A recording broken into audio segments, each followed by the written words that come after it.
Most people think being broke means having no money. That's not true. Being broke means this: one small problem, and your entire life starts to shake.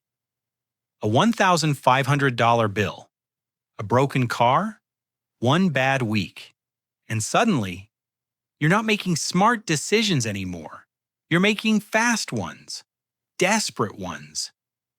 Because when your money drops low enough, your brain changes. You stop thinking long term. You stop taking opportunities. You stop negotiating.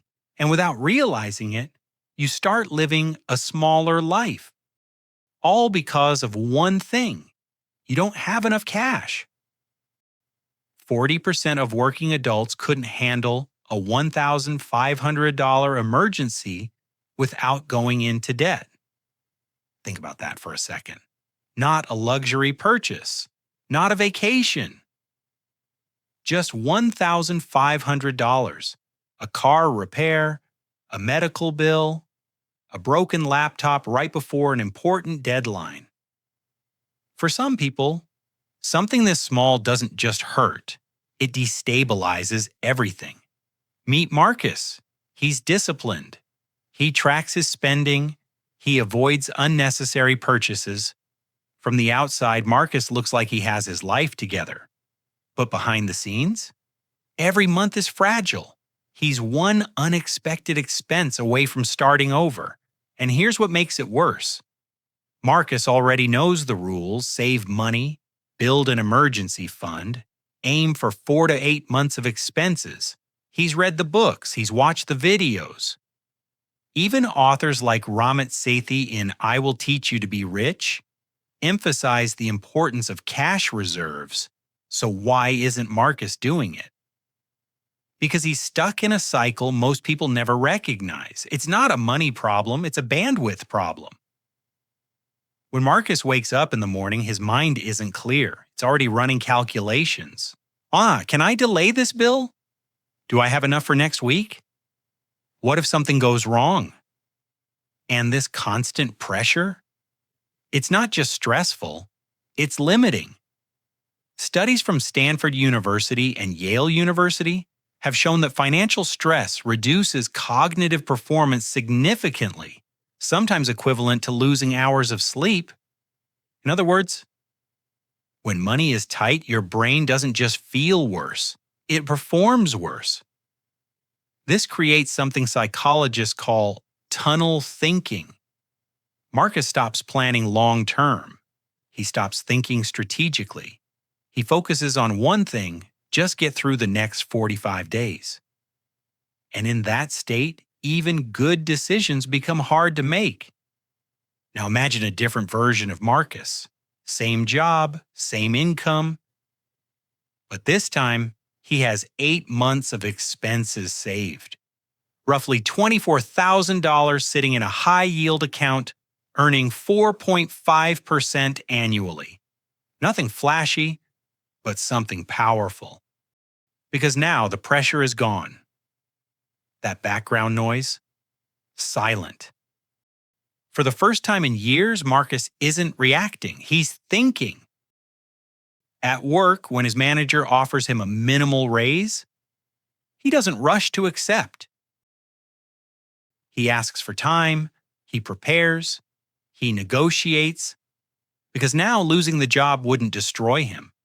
And that single shift changes everything. Before, Marcus needed approval. Now, he has leverage. And leverage shows up in ways you don't expect. Researchers analyzing real estate transactions found that buyers paying in cash often secure properties at 7 to 8% lower prices compared to financed buyers. Why? Certainty, speed, reduced risk. On a $380,000 home, and that's nearly $28,000 saved just for having cash available. Marcus may not be buying a house in cash, but the principle applies everywhere. When his car breaks down, he doesn't panic. He compares options. He negotiates with confidence. When he rents a new apartment, he offers multiple months up front and stands out immediately. When he deals with contractors or service providers, he's no longer forced to say yes, he can afford to say no. And that changes the outcome. But there's another layer most people ignore. Without cash, Marcus pays more for everything. Not because prices are higher, but because his situation is he can't buy in bulk when prices drop. He pays monthly instead of annually, missing 6 to 12% discounts. He delays maintenance, turning small issues into expensive emergencies. And he rushes decisions because he doesn't have time to wait. This is what economists call the instability tax, and it's expensive. Over a year, it can quietly cost thousands of dollars. But once Marcus builds his cash cushion, that tax disappears. He stops paying for urgency and starts paying for value. Here's where things get even more interesting. Cash doesn't just protect Marcus from bad moments, it allows him to capture good ones. Opportunities don't wait for perfect timing. They show up unannounced. A business idea, a job opening, an investment during a market dip. Without cash, Marcus would hesitate. With cash, he can act. When the potential market plummeted, people with liquidity stepped in. Others watched.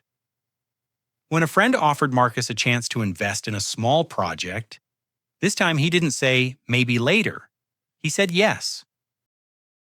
And over time, these decisions compound, not dramatically at first, but quietly, until one day the gap becomes undeniable.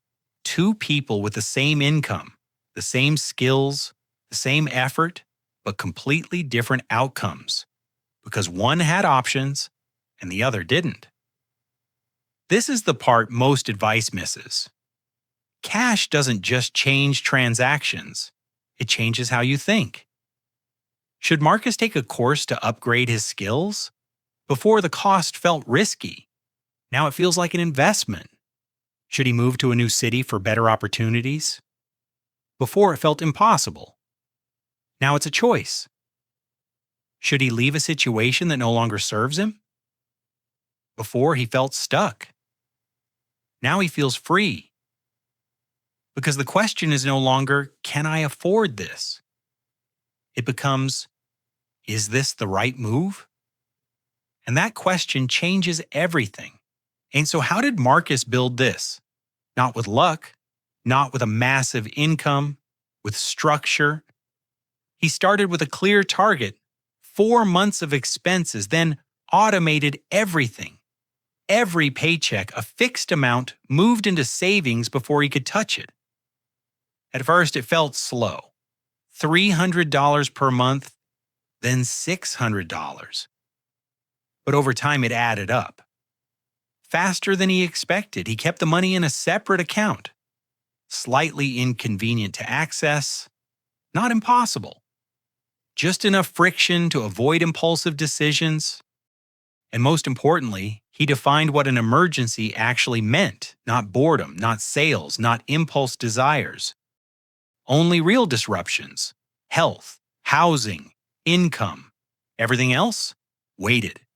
The progression was simple. First, $1,500, then $6,000, then $24,000. Each stage reduced stress. Each stage increased control until one day, Marcus noticed something different. He wasn't thinking about money all the time. He wasn't reacting. He was choosing. And that's the real goal. Some people argue that cash is inefficient, that investing offers better returns. And mathematically, they're right, but they're missing the point. Cash isn't there to grow fast. It's there to be stable, accessible, reliable, when everything else becomes uncertain. Think of it like this. You don't expect the foundation of a building to generate profit. You expect it to hold everything up. Cash is your foundation. Without it, everything else becomes fragile. With it, everything becomes possible. Because in the end, the real cost of not having cash isn't just financial, it's psychological. It's the missed opportunities, the rushed decisions. Here's the truth: cash isn't about being rich, it's about being in control. Without it, life decides for you. With it, even a little, everything changes. You think clearer, you choose better, you act with confidence.